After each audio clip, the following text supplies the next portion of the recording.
Good afternoon to you all.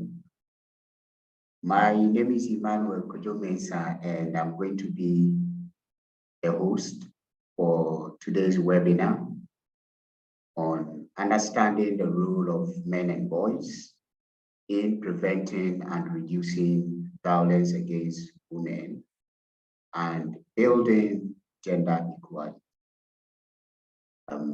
I have with me today Dr. Kristie Drucza, the CEO and founder of Includovate, and as well as also Professor Michael Flood.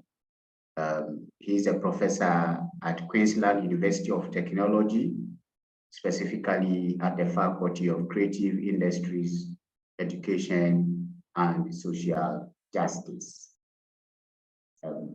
Professor Michael, we are glad to have you, and I'm quite excited simply because the audience are equally excited to learn from your expertise, your journey, and why this topic is very important to you and its value to the well-being of men, as well as also gender equality. So just a few remarks from me in terms of why this webinar means a lot to me, as well as also to Includovate. Some years back, as a student of gender studies at School of Women and Gender Studies at Makerere University in Uganda, the city of Kampala, my colleague and I, who is a police officer at the Child and Family Unit, thought that some of the things we were learning and the interventions that seeks to promote gender equality were basically focusing a lot on the victims, usually women and girls.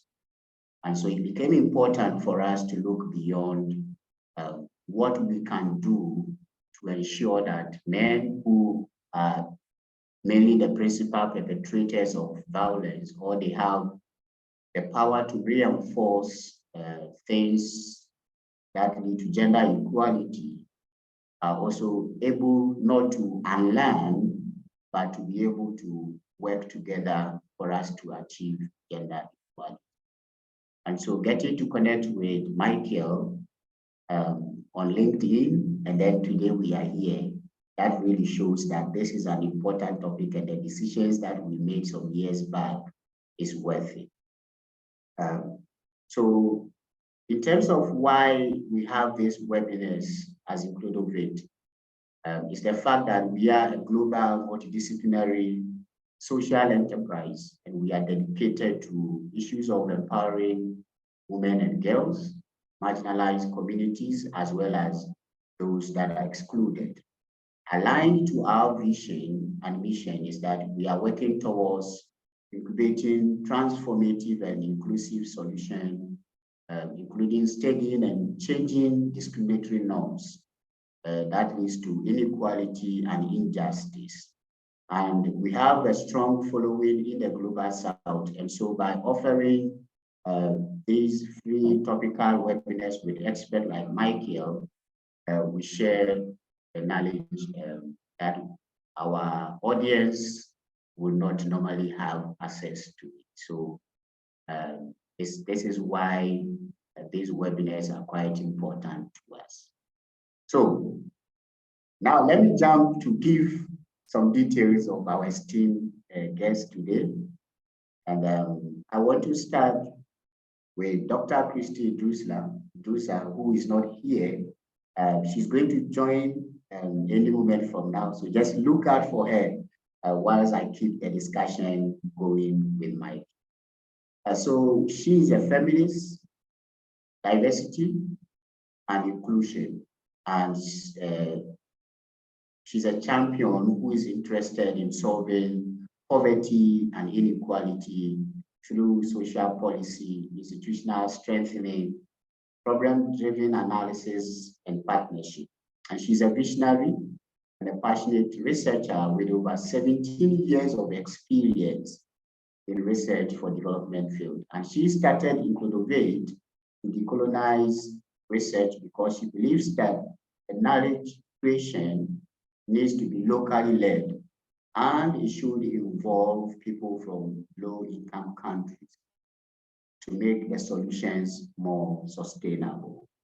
And so through Includovate, she has been striving relentlessly to provide inclusive markets, businesses, states, and institutions that provide all people with the power, aspiration, and ability to innovate for their development and advancement.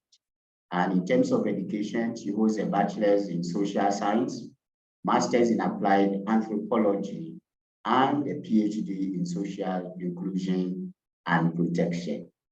And so Kristie will join us, but this is who she is, the passion she has in terms of the topic that we have today, and where she would want to ensure that inclusiveness and also the people of the global south. Now to Michael. I can't hide my excitement because a discussion with you from LinkedIn has led to this important webinar. And so I want people to know who you are. So we have Professor Michael Flood. As I mentioned earlier, he's a professor in the School of Justice at Queensland University of Technology. And his research agenda focuses on gender, sexuality, and interpersonal violence. His research at present is focused on interpersonal violence and its prevention, and in particular on engaging men in violence prevention, as well as also on men, masculinity, and gender justice. Michael's international standing is demonstrated by publication with important international publishers and leading international journals, national journals. Success in competitive funded project, and as an extensive keynote speaker and invited assessor. Now, the value of his research is further demonstrated by its significant impact on policy and programming through direct influence on government policies, contribution to international expert meetings, and as well as government and community reference groups in terms of areas of participation in public debate. Now, he has published widely, and I have benefited from most of his resources on topics including violence against women and violence prevention, men and masculinities, pro-feminist men's advocacy, male heterosexuality, fathering, and also pornography. And he has made quite significant contribution to the scholarly and community understanding of men's and boys' involvement in preventing violence against women, as well as also building gender equality, which is the main focus of our discussion today. He has published a lot, 44 journal articles, 29 book chapters as a sole or co-author, and he edited quite a number of commissioned research monographs. And the resource that really benefited me is the one on engaging men and boys in violence prevention, 2019. Also one on masculinity and violent extremism, and as well as also engaging men in building gender equality, and the International Encyclopedia of Men and Masculinities. So, ladies and gentlemen, I present to you our expert who is passionate about the topic that. So, Michael, yes, on behalf of my audience, welcome to today's webinar. Thank you very much, and thank you for that long introduction. I did not expect you to read all that, and it's embarrassing, but it's fine as well. Thank you. I'm very glad to be here. All right, thank you. I really wanted people and our audience to appreciate the kind of knowledge you have, your experiences, and what it means for them to spend their time listening to you. And so I want to start. I'm a bit curious to know what made you to become a masculinity researcher? Yeah, that's a good question. Look, I'm not entirely sure. When I was a teenager, when I was 16 or 17, I wanted to change the world. I wanted to help, build a better world, and I wanted to be a good person. And I think those values came from my parents. Actually, came from my parents, perhaps from my family, from my community. And when I went to university, I got involved in student politics. And the group I was involved in was led by feminist women. And so I was going out with feminist women, having relationships with feminist women. I had friendships with feminist women. And they sometimes criticized I and other men's behavior. So for example, we would have a meeting, with tea and coffee and food, and the men would get up and leave the room, and the women would stay and clean up after the meeting. And eventually the women said, this is not okay. We should share the cleaning up. And so I was learning about gender roles and sexism. I decided to do what was called women's studies. It's now called gender studies, but to learn feminist scholarship. And I'm not really sure why, but I did that, and that was very important. I also joined a men's group, an anti-sexist or a pro-feminist men's group. And we met for 3 hours every 2 weeks for about 2 years. And we talked about fathering, we talked about violence, pornography, sexism, and so on. So those different experiences, my experiences of politics, of feminist scholarship, and of a men's group, I think they all kind of joined together and inspired a passion for issues of men and masculinity and gender.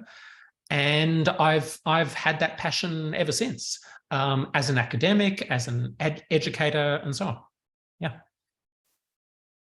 This is quite great. And so I imagine that being a masculinity expert, it raises some eyebrows at dinner parties and social gatherings.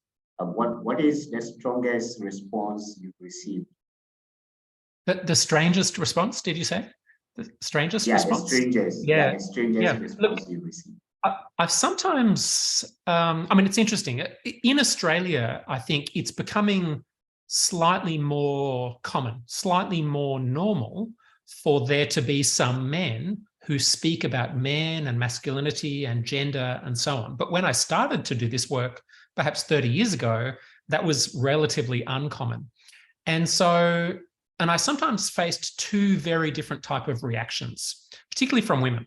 So some women would shower me with praise and attention. It's so wonderful what you are doing, Michael. I wish there were more men like you. It's so good that you are doing this, on the one hand.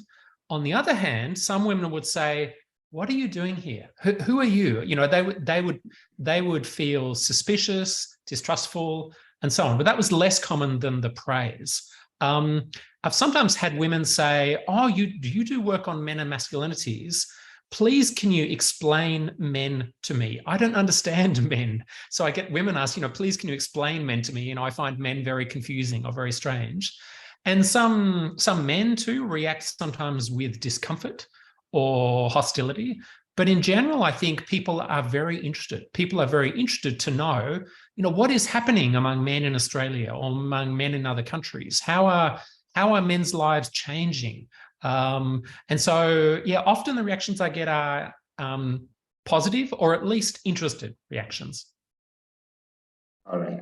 I think I would want to share an experience I had, which is quite similar to yours.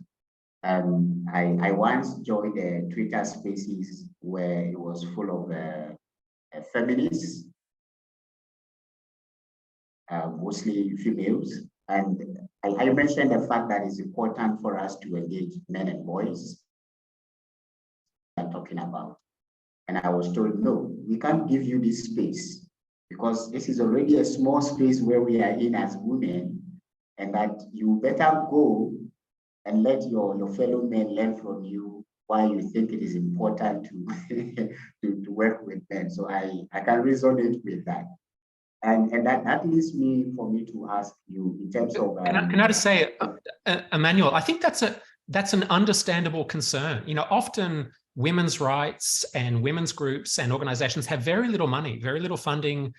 And in that context, saying we also need to focus on men, we need to, you know, have programs and services directed at men, that can be threatening. But I think we can also argue that these things can work together, that they complement each other. Yeah, sorry to interrupt you, Emmanuel. No, it's important and quiet to know that the similarities in where you are, where I am, does raises points to consider if we really want to achieve gender equality by involving men and boys. And so I want to know if you could change one thing about the average person's perception of masculinity, what would it be? Great question. Look, we have to start by explaining the term masculinity. And so I use the term masculinity in a very open type of way, a very open-ended type of way. The term masculinity refers to the roles, the behaviors, the characteristics that are seen as appropriate for boys and men in a society, so that are expected of boys and men. So those qualities, those behaviors, those roles, they can be good, they can be bad, you know, they can be diverse. So the term masculinity can mean all kinds of things depending on what the culture is, what the society is, and so on. But in many countries, masculinity is defined by being strong, being the man being the person who earns the money in the household, being the head of the household, and a number of other things. But if there was one belief I could change, one thing I could change about the average person's perceptions of masculinity, it would be the idea, the belief that men's lives are determined by biology, that it's our biology, our testosterone or our brains or our hormones that lays down exactly what type of life we will lead. Yes, biology is important. And of course, you know, men's and women's bodies are different in important ways. But the patterns of men's lives, whether it's, you know, men's involvement in parenting, men's involvement in violence, men's involvement in all kinds of things, is shaped a little bit by biology, but is shaped a lot by society, by social norms, by social expectations, by social inequalities, and so on.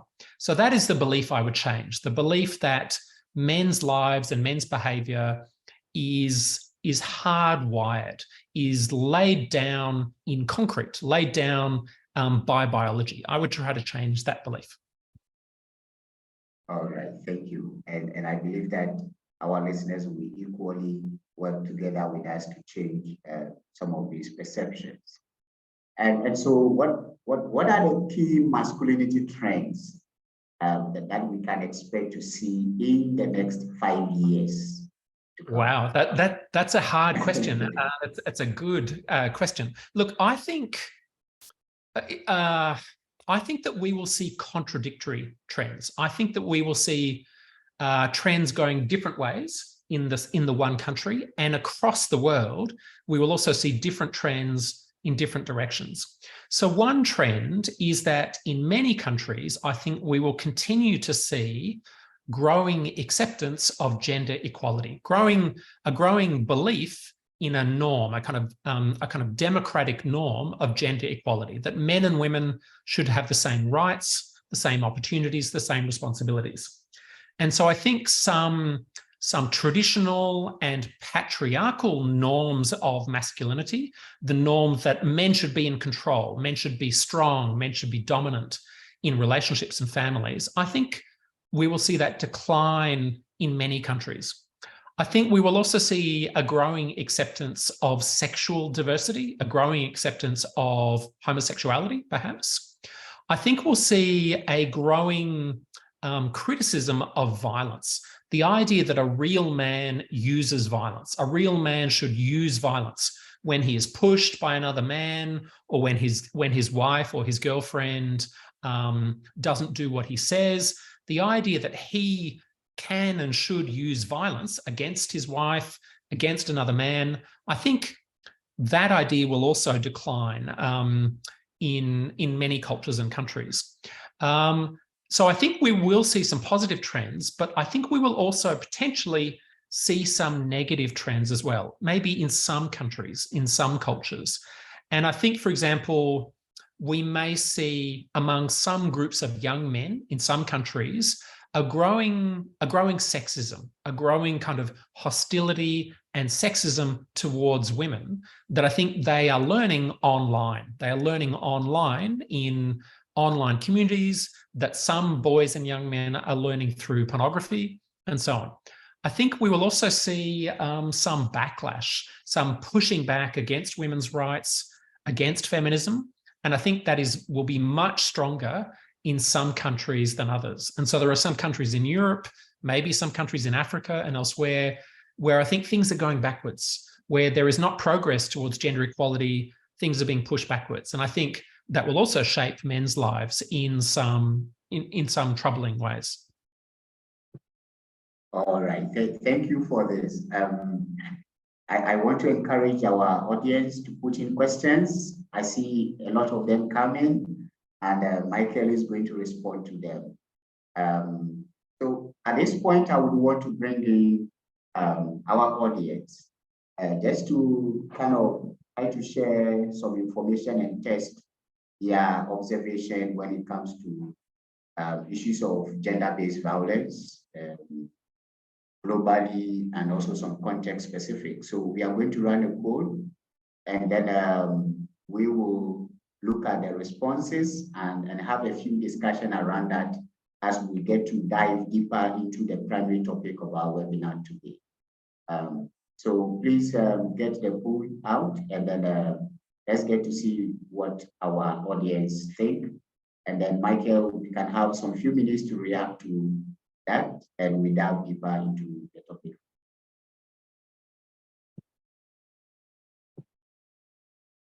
All right, so I'm sure you should have the poll now. Do we have it? Michael, could you please confirm if it's up?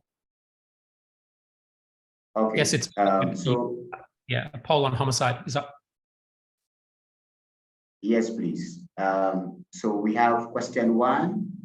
How many women and girls globally were killed by their intimate partners or other family members in 2021? We have question 2. How many women worldwide have been subjected to either physical and or sexual intimate partner violence or non-partner violence in their lifetime?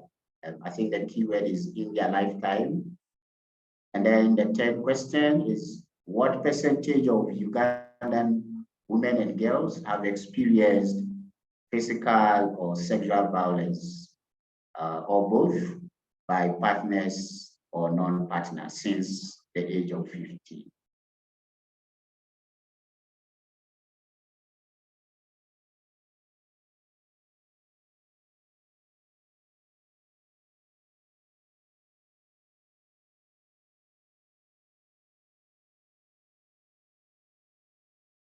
Okay, it's interesting to see the responses.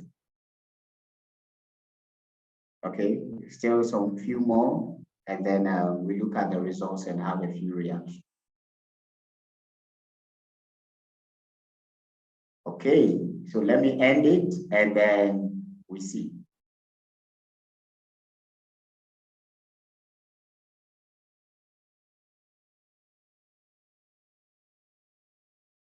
Great. So question 1, in terms of how many women and girls globally in 2021, we have from our respondents 56,000. The answer is 45,000. And that is according to the UN Women Essential Facts to Know About Femicide. And so this is the total number globally. And then question 2, how many women worldwide have been subjected? The right answer is 1 in 3 women. And I think our respondents, 86% of those who voted got it right. And then finally, the context of Uganda, it is 50%. 50% of Ugandan women and girls have experienced sexual violence. So Michael, I want to have your thought, just a quick reaction on these figures in terms of why we have these numbers and the relevance for our discussion.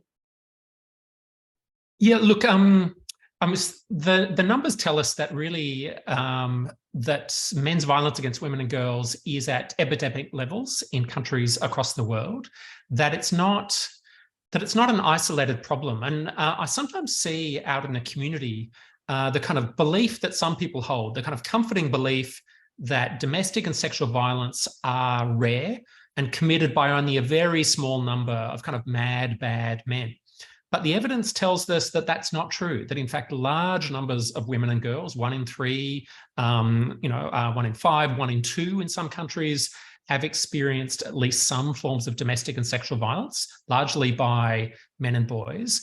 And what that also tells us is that large numbers of men and boys have perpetrated domestic or sexual violence. And we know far, far less about that. We know far more about the victim survivors and about the proportions of people who are victims than we do about the proportions of people who are perpetrators. Now, of course, some violence is by women and girls, but most violence, most homicides, most domestic and sexual violence is by men and boys, although in most contexts, most men and boys don't use violence against women and girls. But I think we need to do much more to ask the questions, why is it? Why is it that some men use violence against women and girls? What has shaped their lives? What has turned them into the people who are willing to treat the women and girls in their lives in that way? And how can we prevent that? What can we change in our societies, in our communities, so that those men don't ever become the men who will use violence against women and girls?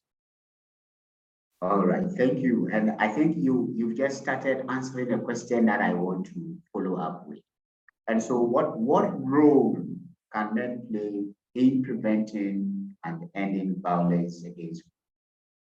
Yeah, great question. And look, it's a question that I'm really pleased to say is increasingly on the agenda, for national governments, for international agencies, and for violence prevention and women's movements. So there've been 2 big shifts in the last, 2 decades, perhaps, of work on ending men's violence against women. One shift is a growing focus on primary prevention, on the need to prevent that violence before it starts, before someone first uses violence against someone else. So primary prevention aimed at preventing initial perpetration or initial victimization. And a second key shift that overlaps with that is a growing attention to the need to engage men and boys in prevention. And so I sometimes, increasingly I have men come up to me and say, what can I do? What can I do to stop this problem, to address this problem? And the first thing that men can do is to actually start with ourselves, is to start with our own behavior, our own treatment of the women and girls in our lives, and to make sure that we are always treating the women and girls in our lives with respect and care. But a second thing we can do is to speak up, when a man or a woman, but it's often a man, says that some women asked to be assaulted or asked to be raped, or when he blames a victim or excuses a perpetrator. Or we can speak up when we realize that our neighbor, that the family down the street or down the road, that the man in that household is using violence against his wife or his sister or his daughter and so on. So first, we must start with ourselves and look at our own behavior. Second, men must become active bystanders, men who speak up, who take action when we hear the jokes or the comments or the behaviors that are part of violence or feed into violence. And the third thing men can do is join social change campaigns, join violence prevention efforts. We can join local women's rights groups and local violence groups, and join local and national and international campaigns to start to make a difference. And so some people will say, why should men play a role? And I think men should play a role first because when that violence happens, it's largely men who perpetrate it. Most men, in most contexts at least, don't use violence, but when that violence happens, it's largely by men. Second, we know that masculinity, the meanings given to being a man, shape men's violence. Men are much more likely to use violence against women if they believe that men should be dominant, men should be in control, if they believe that men should have rights of access to women's bodies, that women owe men sex, and so on. In other words, there are particular attitudes and beliefs and practices that go along with some forms of masculinity that feed into violence. So the second reason we need to engage men is because masculinity, or at least some forms of masculinity, are part of the problem. The third reason that men can play a role is because many men and boys already treat the women and girls in our lives with respect, with care, and we have a vital role to play in speaking up, in taking action, and engaging other men in moving towards non-violence. All right, this is a lot to consider in a very simple way. And I like the point that you mentioned that we should start from where we are. More of charity begins at home. How are you respecting women and girls? How do you engage with them? And it's very important. And so to all the men who are joining us today and who listen to this webinar, years to come and now, I think the big question you should ask yourself is, what am I doing as a man to ensure that my reactions and my interaction with men, women and girls does not lead to violence? And that is quite interesting. Now, if men... Can I say too, Emmanuel, one more thing I want to say briefly is often when it comes to stopping violence against women and girls, often attention has focused on what women and girls themselves can do, how they can protect themselves, how they can make sure they don't get raped or they don't get assaulted, or how they can choose a better husband or make sure that no one, puts something in their drink or something like that. But we've done very little to encourage boys and men to not use violence. We've focused much more on teaching girls and women how to avoid violence or how to escape violence, but we haven't addressed the people who are using violence, who are doing violence. And if we don't do that, we'll never stop this behavior. Exactly. And just to emphasize on one of the points you make is also the aspect of role modeling, as well as the upbringing of the young boys that we currently have. Would you want to share a bit of light on that? Yeah, look, fathers, so how we raise our children makes a difference to domestic and sexual violence. So everybody, mothers, fathers, uncles, grandparents, everybody who is involved with children can play a positive role in raising children who believe in gender equality, who believe in respect, and who know about consent, for example, so that when they are older and they are starting to have girlfriends or boyfriends and so on, that they will never pressure or force somebody into a kiss or into touch or into other kinds of activity. In other words, we can raise children in ways where they're much more likely to be non-violent, to be gender equitable. And fathers have an especially important role to play as role models for our sons. And also children see how fathers treat their mothers, how men treat their wives and girlfriends. And if we are treating our wives with disrespect, with hostility, with contempt, if we don't listen to them, if we let them do all the work in the household, and while we drink beer or watch TV or do things like that, children learn those lessons about, what is appropriate, how men and women should behave in households. So parents in general and fathers in particular can play a key role, particularly in raising sons who are respectful, who are non-violent, and who are gender equitable. All right, thank you for this. And now we have agreed that it is important to work with men and boys. And so what obstacles do men face in terms of taking action to help prevent violence against?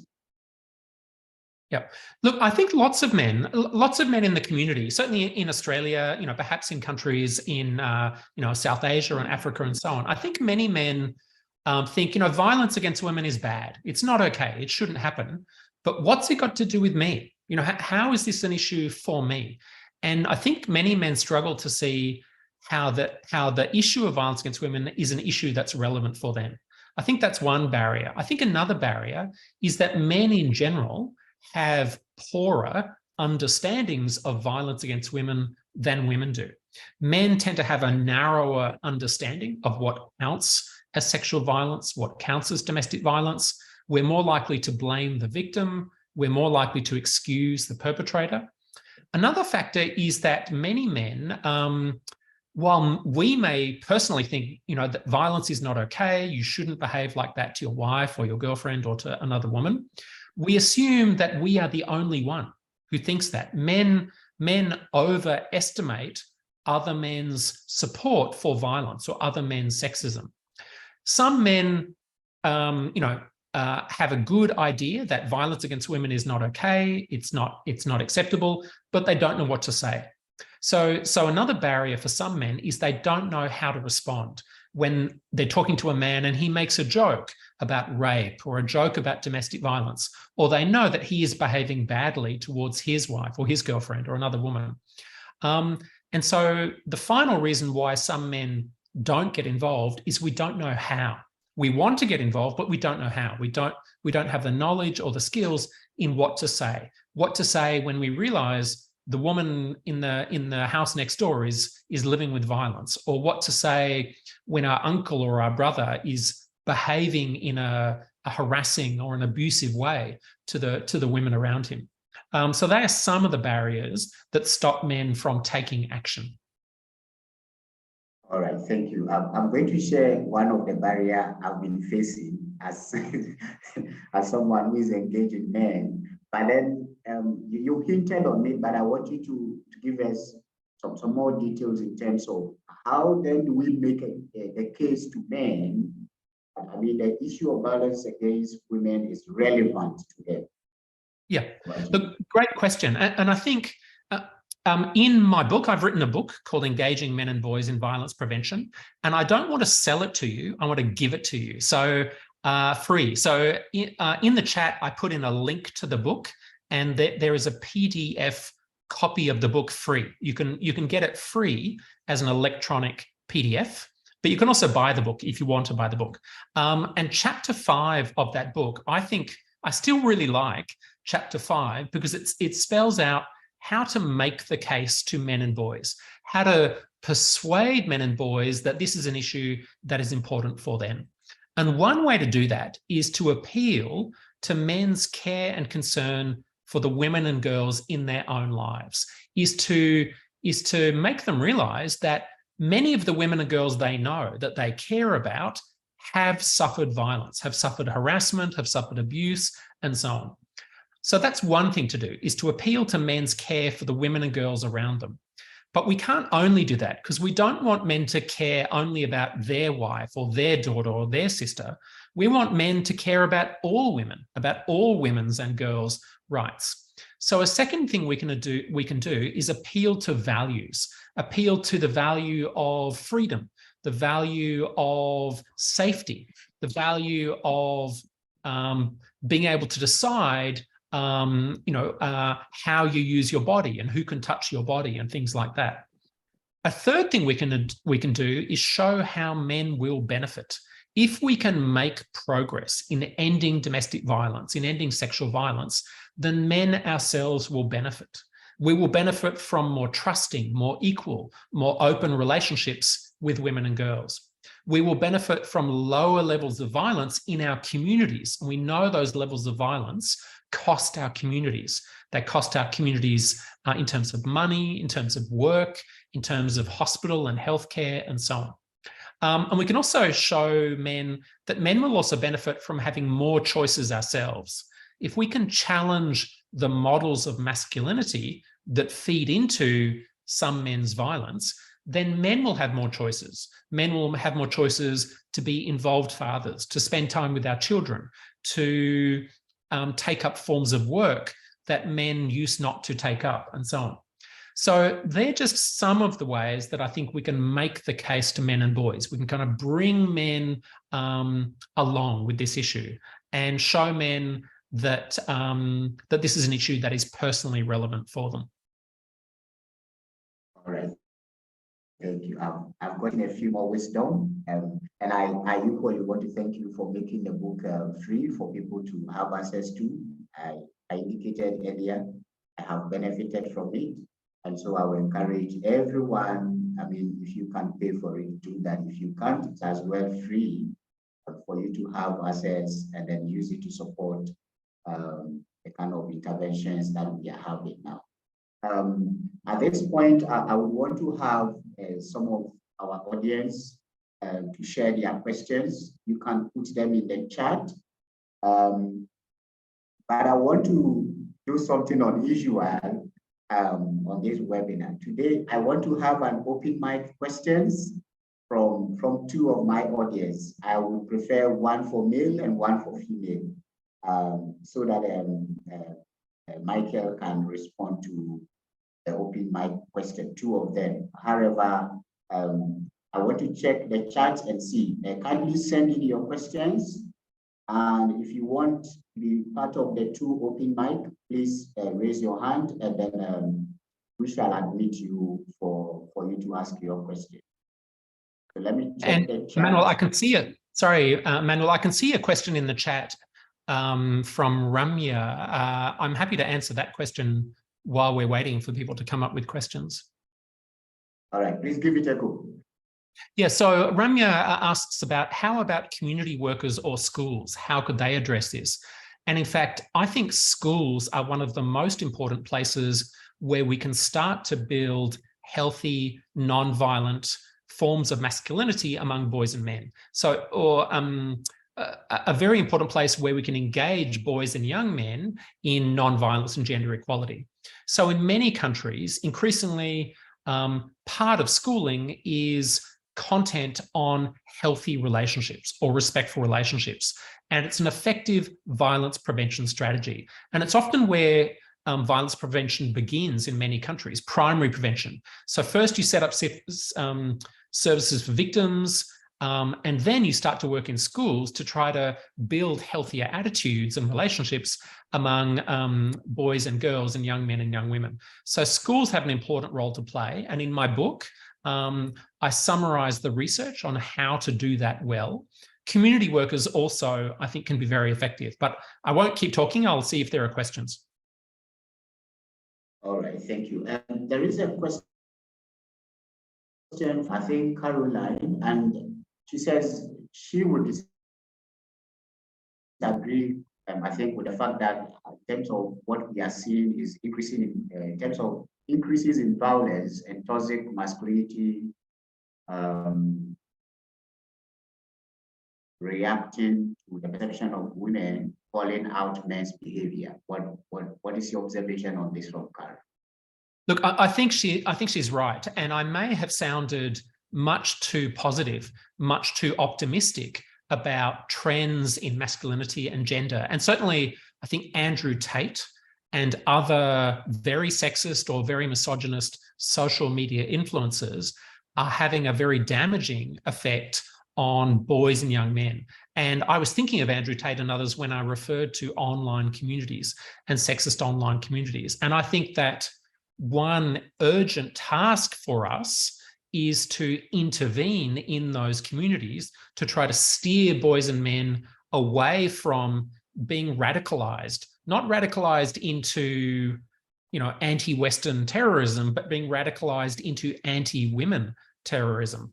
Yeah, there isn't question 2 from Elena Nikolova I can see in the chat. Did you want me to answer that? Yeah. How would you explain the high rates of GBV in parts of Africa?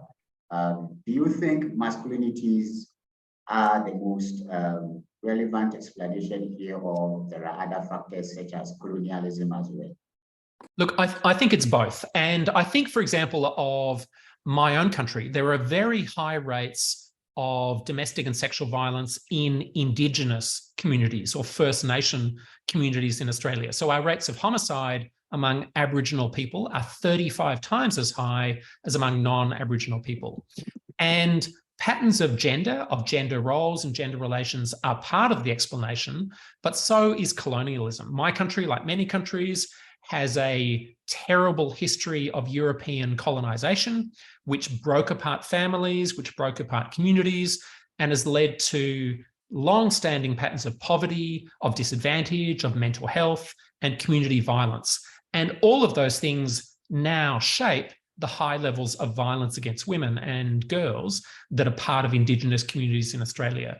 And I think that while I don't know the context in Africa very well, my understanding is that issues of poverty, issues of colonization, issues of neoliberal economic changes and the social disruption they bring, they are also important in shaping GBV in Africa. So I would say gender is a key part of the story, but it's never the only story. There are other factors in any context that also shape patterns of gender-based violence. All right, thank you. This is quite insightful. A lot of learnings here. And I think I have my 2 audiences for the open mic question. I have Lily and Kelvin. So I want to take on Lily first. Lily, I think you can unmute and then ask your question. Yes, thanks so much, Emmanuel. Can you hear me? Yes, I can. Great. Thank you, Michael. I'm really enjoying the conversation and the approach you are bringing to the table. And there is one question that I would like to bring here that I've been asking myself for so many years, working on these topics, and is how can we make these discussions more attractive and more catchy for adolescents, teenagers, young boys, right? To bring these topics in, for example, in the social media, but that is really addressed by them, that it moves them, especially in these ages when they start having like romantic relationships, normally these topics, they are more addressed by teenage girls because we are trying to prevent, for example, violence in relationships, violence or sexual violence, but usually we don't listen teenage boy talking about these topics. I would like to have your comments on this. Thank you so much. Thank you, Lily. Great question. Look, I think we have to, there's a number of strategies we can use to make it more likely that boys and young men will be part of these conversations and come to these conversations. One of them is to tie these conversations to things in which boys and young men are interested, such as sex, such as relationships, such as, you know, how to find a girlfriend and so on. So I think we can build conversations about respect and nonviolence and consent into broader spaces and conversations to do with relationships, to do with personal life and so on. So that's one thing we can do is find topics that are of interest and relevance to boys and young men. A second thing we can do is go to them. Go to the places where boys and young men gather, whether that's the online spaces or the physical spaces, on the street, in schools, in sports, you know, in gaming and so on. So a second strategy is to go to where boys and young men are. A third strategy is to use messengers that they will listen to and that they will respect. So that might be sporting heroes or film stars and other celebrities. We have to make sure that they are credible, that they know what to say, and that they don't have personal histories of violence. So, you know, that doesn't help if they themselves have used violence against women and girls. but we can use effective messengers that will be seen as credible among those boys and young men. That's very much off the top of my head, but in the engaging men field, I think there's some very good thinking about how to reach boys and men, and there's some of the strategies that I think are important. All right, thank you, Michael. There is a question from Veru, which is more of a follow-up in terms of what you just mentioned, the aspect of media, but also the credibility of other people. So she says, following up on people like Andrew Tate, I hope I got the name right, how can we address the role of other forms of sexualized media in shaping men's and boys' attitudes and behavior towards women and sex? And another form of that question is, what can we do to counter such negative personalities and initiatives? Yeah. Over to you. Look, two things. One is, so in terms of sexualized media, I think of pornography, and I also think of, advertising and TV and film and so on that also uses sexual images of women and girls to sell products and so on. But I think that pornography has to be the target of intervention. I think we need to engage boys and men in critical conversations about the messages they get from pornography. The messages that I think are harmful for their own sexual lives. I think they will have poorer relationships and less satisfying and less enjoyable sexual lives if they are shaped by pornography. But what concerns me much more is that they are more likely to be sexually violent and sexually coercive if they are regular consumers of pornography, particularly forms of violent pornography, and most pornography shows violence and shows degradation. So I did paste into the chat a link to some materials I've put together on the website I run about pornography, and I think there are some effective strategies to make the impacts of pornography less powerful among boys and men. One of them is education, media literacy or critical media literacy, so that when boys and men do encounter pornography, they're less likely to absorb, to take on its sexist messages. But I think we also need regulation. We need regulatory strategies so that it's harder for people under 18 to access pornography, and so that the content of commercially available pornography is far less violent, far less misogynist than it is at the moment.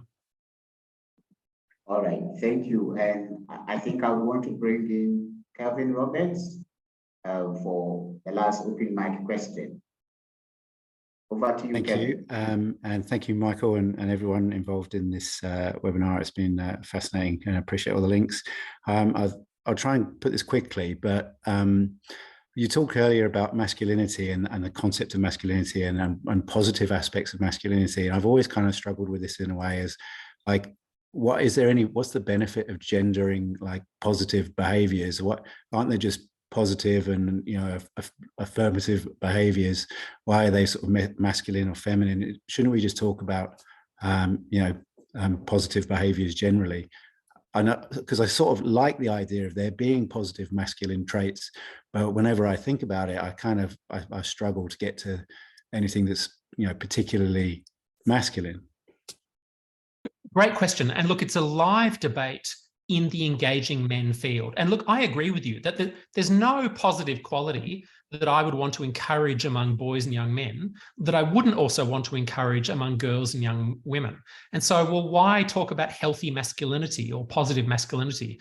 Can't we just talk about, healthy or positive selfhood or ways of being?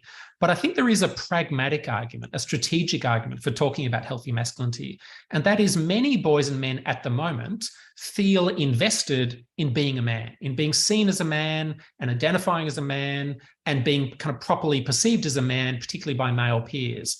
And so part of what we need to do at the moment is redefine what it means to be a man so that you can properly be a man without violence, without disrespect, without homophobia and so on. And so I think in the long term, we might want much more plurality, much more diversity, and we might want boys and men to care far less whether they are seen as real men at all. But at the moment, I think talking about healthy or positive masculinities may be useful to help boys and men kind of open up the ways they live in the world.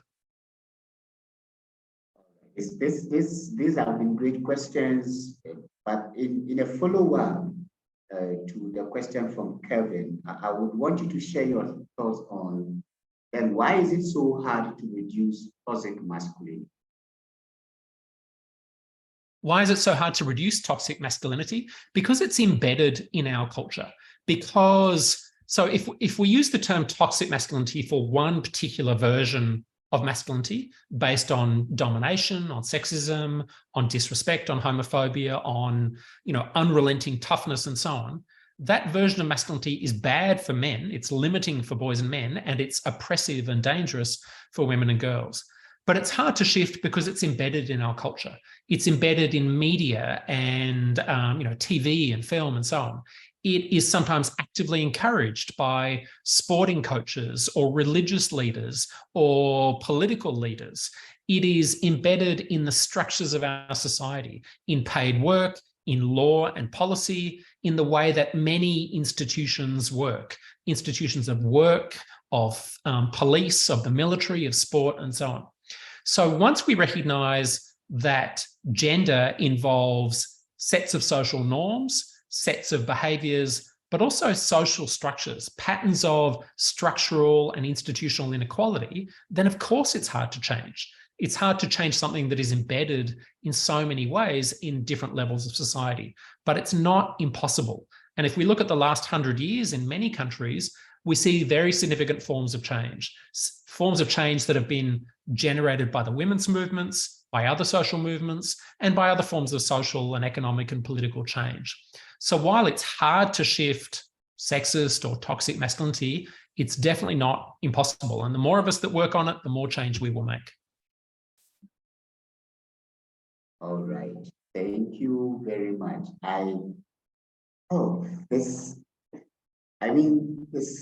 The time is worth it, being here and learning a lot. And there is a question from Pamela, and she would want you to give your thoughts in terms of how do we handle issues of alcohol or drug abuse in relation to violence, because she's making a point that it's making men not to be good role models, but instead engaging in gender-sensitive language and being hostile other gender partners. What do you say about that?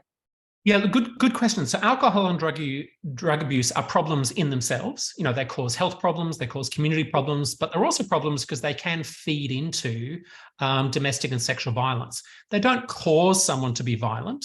So no matter how drunk I get, if I got very drunk, for example, I'm never going to use violence against, my partner, my female partner, or anyone else. But they can make some men excuse their behavior or not take responsibility for their behavior. So there can be a license. Some people use being drunk or use being, intoxicated on some other drug as a way to excuse their behavior. It can mean they're more likely to hit harder or to respond with violence and so on. And so we need to address alcohol and drug abuse as part of our efforts to reduce gender-based violence. And what's interesting is that masculinity, traditional norms of masculinity, also shape alcohol and drug abuse. Men are more likely to drink at risky levels, to drink alcohol at risky levels if they believe in traditional norms of masculinity. And traditional norms of masculinity shape alcohol and drug abuse, and they shape other forms of risky behavior as well. So if we can start to encourage more diverse, healthy, equitable models of masculinity among boys and men, then we will reduce levels of gender-based violence, but we also will reduce other social problems as well, such as alcohol and drug abuse. All right, thank you very much. So to our audience, this has been insightful and quite a good opportunity to learn from Michael. And Michael, thank you very much.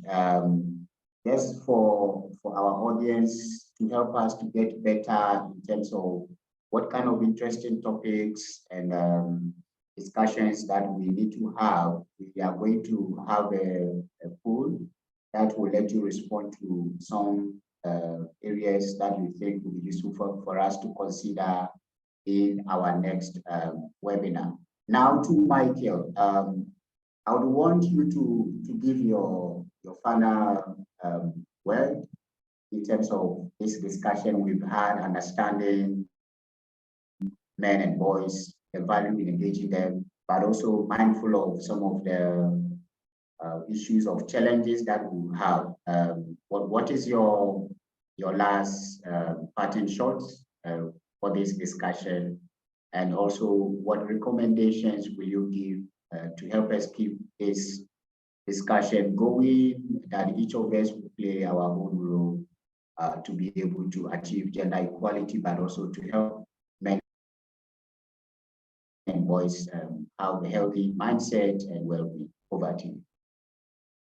Look, that's a big question, and I could give a long answer, but I will try to give just a short answer, which is that, you know, what I think is very clear is that in this room, in this Zoom meeting, and in many other rooms and spaces around the world, there are good men and women and others struggling, you know, striving to make change, to make positive change. And you know, for the men on this call and the men doing this work, I think we have to look at our own behavior. We have to look at our relations with the women and men and others around us. But I think we can take heart, we can feel inspired by the fact that there are communities and networks of people who are doing this work and who are starting to make a difference, and that there is there are lessons that we can learn from what's come before. We can stand on the shoulders of others. And when it comes to working with men and boys and engaging men and boys in this work, there is very good work that comes out of women's rights groups and women's organizations and others that we can draw on. And in the materials I've put in the chat, I've tried to, you know, link to some of those materials. But for myself, it's always inspiring to be part of these discussions. And I hope it's inspiring and encouraging for everybody who's part of today's session. All right, thank you very much. And we really appreciate your time, the wisdom you've shared, the interventions you've proposed, but also getting to answer the key questions from our audience. I really want to thank everyone who has taken time out of their busy schedule to join us. I mean, it's a reflection of how important this topic is to us, and the joint effort that we are all willing to put together to ensure that issues of violence against women and girls, also considering the impact that it has on men and boys, are addressed holistically.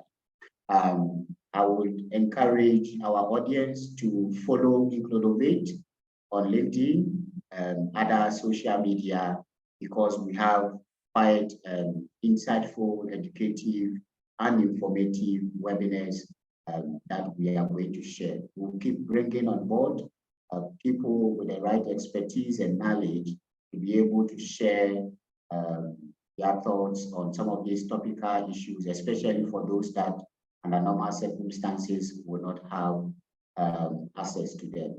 And as we say in my village, I'm not quite sure if you have male fowls or cock where you are, but anytime you hear tomorrow morning the cock is crowing or there is a train that is passing by, just know that it is a reflection and emphasis of our profound gratitude as Includovate to you for sharing this wisdom with us and also to the world as well. And we'll do our best to keep this conversation going. Thank you very much, Mike. Thank you, everybody. All right, bye, and we look forward to have the next webinar.